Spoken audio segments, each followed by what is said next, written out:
RTC management, निकम्मा management, RTC management, RTC management. Bajaj साहब कदम बढ़ाओ, बजाज साहब कदम बढ़ाओ, बजाज साहब आगे बढ़ो। आपके माध्यम से मैं गवर्नमेंट को, मैनेजमेंट को बताना चाहता हूँ, हमारे यूनियन ने जो 8 डिमांड्स इन राइटिंग लिखे हैं। सबसे पहली डिमांड जो है वो 5 महीने की तनख्वाह जो है वो वागुजार करने के लिए। दूसरी डिमांड कंसोलिडेटेड वेजेस, जिनके 8 साल मुकम्मल हुए हैं उनको पक्का करने के लिए। इम्प्लीमेंटेशन ऑफ 7th पे कमीशन, 7वां पे कमीशन जो हमारा बकाया है उसको इम्प्लीमेंट करने के लिए ये लिखा है हमारे यूनियन ने। Release of post retired benefits in favour of retired मुलाजिम जो हमारे हैं उनके। और छठी डिमांड है SRO 43 के तहत अगर यहाँ कोई मरता था तो उसका बेटा या कोई और रिलेटिव नौकरी में लगता था, वो इन्होंने बंद किया है, वो करने के लिए। और हम जो काम करते हैं, चाहे ट्रक करे बस करे, इसकी उगराई के लिए मैनेजमेंट को देखना है। ये हमारे ड्राइवर को नहीं देखना है, ये हमारे कंडक्टर को नहीं देखना है, ये हमारे बाबू को नहीं देखना है। मैनेजमेंट को एक सेल बनानी चाहे, क्योंकि अभी हमारा कोई 40 करोड़ रुपया बाकी महकमों के पास है। हमारे जो बड़े अधिकारी है, बड़े ऑफिसर है, वो ये उगराने के लिए नहीं जाते, वो नहीं करते ताकि हमारी तनख्वाह भी हो जाए। हम बीक नहीं मांग रहे, हम अपनी मेहनत मांग रहे। इसके लिए अगर इन्होंने कोई सॉलिड स्टेप नहीं उठाया, implementation of 43 SRO in light of board of directors meeting जो बोर्ड ऑफ डायरेक्टर्स में हुआ है, उसमें यह लिखा गया है कि पैसेंजर फाइन लागू करो। Passenger fine in the sense, अगर हमारा कंडक्टर कहीं गाड़ी में है, अगर पैसेंजर को टिकट नहीं, पैसेंजर से जुर्माना लिया जाएगा। ये लोग क्या करते हैं, हमारी मैनेजमेंट क्या करती है, अगर एक सवारी छूट गई है किसी वजह से, क्योंकि भीड़ भी होती है कभी कभार, भाई इसको टर्मिनेट करो, इसको सस्पेंड करो, वो करो। क्यों? अगर पूरे थ्रू वर्ल्ड में, थ्रू आउट इंडिया में अगर ये प्रोग्राम चल रहा है, पैसेंजर फाइन है, तो यहाँ अलग क्यों? यहाँ अलग। अगर आप ये नहीं मानेंगे, ये हमारी 8 डिमांड जो है, जो भी हमारी आला क़यादत है, जो भी उनका फैसला होगा, जिस प्रकार से वो कहेंगे हमें स्ट्राइक करने के लिए, रोड पर निकलने के लिए, बाकी चीज़ करने के लिए हम तैयार हैं। उसमें पेन डाउन स्ट्राइक भी आ सकती है, टोल डाउन स्ट्राइक भी आ सकती है, चक्का जाम भी आ सकता है, हंगर स्ट्राइक भी आ सकती है। इसको हम कहते हैं कि तंग आमद भी जंग आमद। ये हम किसी शौक से नहीं करते हैं, बल्कि हमें इसके लिए उकसाया जाता है। उकसाया किससे जाता है? ये जो हमारी मैनेजमेंट है, जो निकम्मा मैनेजमेंट है, कमज़ोर मैनेजमेंट है, जो हमें तनख्वाह नहीं देती है टाइम पर। हम तो काम करते हैं निचली लेवल, डाउन द लेवल, जो भी वर्कर है, चाहे वो वर्कशॉप में हो, चाहे वो ऑपरेशन साइड में हो, वो अपना काम तो बड़ी खुशहसबी से करते हैं। फिर पैसा कहाँ जाता है?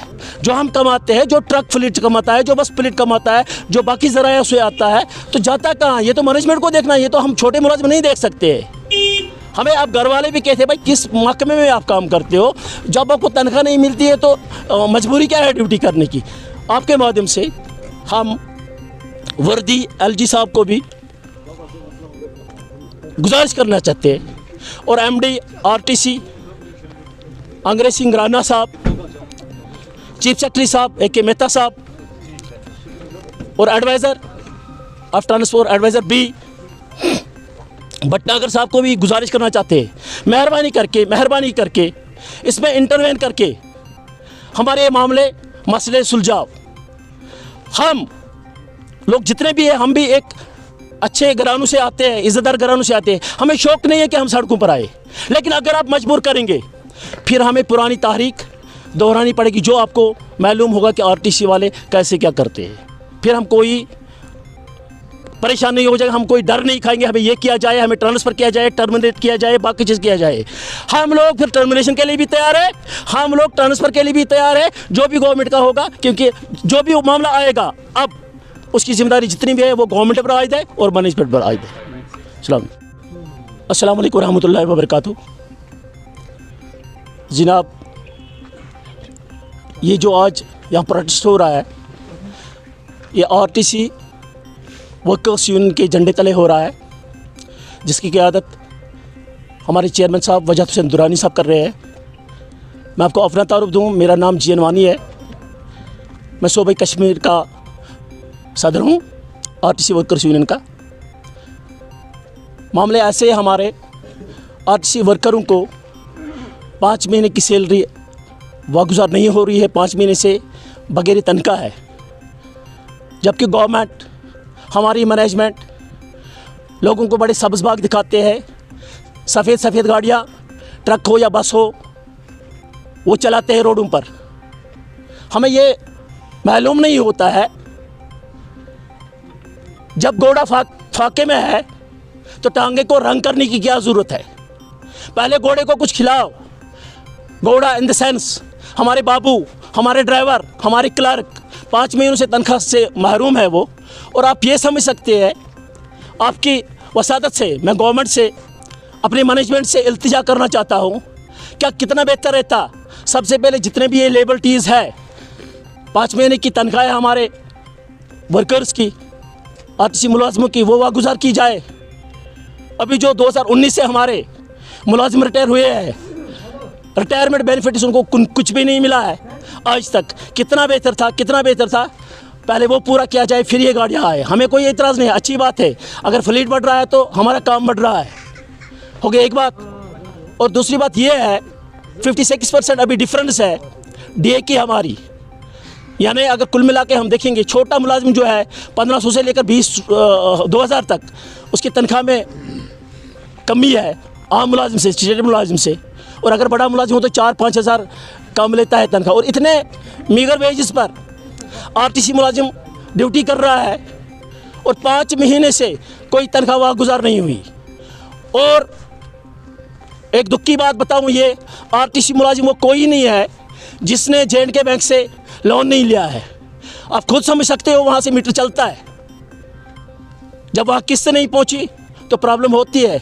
जितने भी आरटीसी मुलाजिम हैं उनके अकाउंट भी फ्रीज़ हुए हैं, जेके बैंक ने अब उनके अकाउंट भी फ्रीज़ किए हैं। ड्यू टू दैट उनकी तनख्वाह सही टाइम पर नहीं आती और जेके बैंक अभी लोन भी नहीं दे रही है। तो ये हालत है।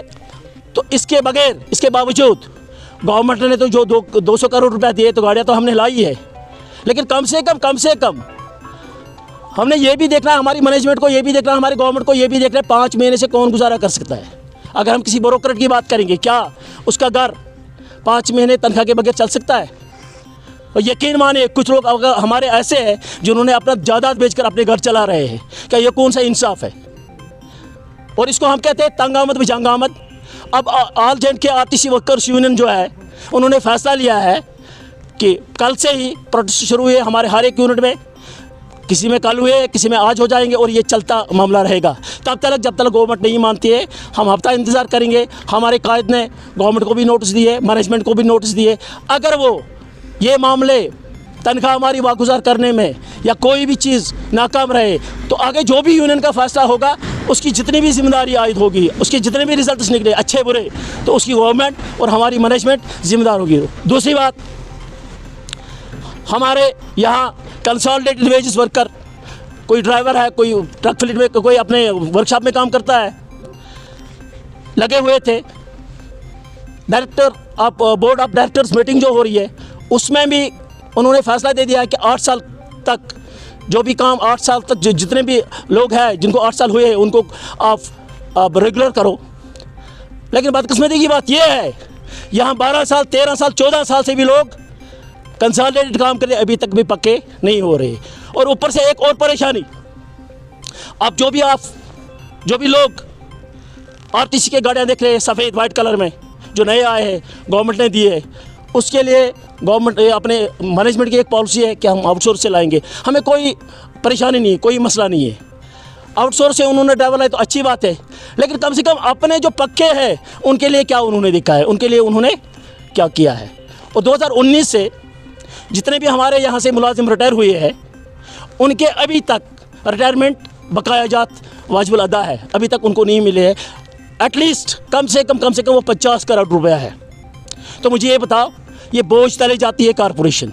गवर्नमेंट को इसके लिए ज़रूर देखना होगा, मैनेजमेंट को ज़रूर अगर ना देखेंगे तो ये मुझे लग रहा है, हमें लग रहा है कि कारपोरेशन डूब सकती है।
नॉर्थ कश्मीर में पहली बार डायरेक्शन सिनेप्सिस एडुकेयर लेकर आए हैं कोटा और दिल्ली की टॉप मोस्ट नेशनल लेवल की फैकल्टी, जो प्रोफेशनल वे में बच्चों को फाउंडेशन क्लासेस 8 से 10th और 11th-12th neat and IIT JEE के लिए तैयार करेंगे। हमारी कोटा फैकल्टी टीम ने हजारों स्टूडेंट्स का डॉक्टर और इंजीनियर बनने का सपना पूरा किया है। करियर काउंसलिंग या किसी भी क्वेरी के लिए आप डायरेक्टली सोपोर में मौजूद हमारी कोटा फैकल्टी टीम से राब्ता कर सकते हैं। विजिट करें direction synapsis educare, Sopore campus opposite general सोमो stand, Sopore, branch Karan Srinagar. For more info, you can dial our numbers 7006280764, 9419024223, 9149741386.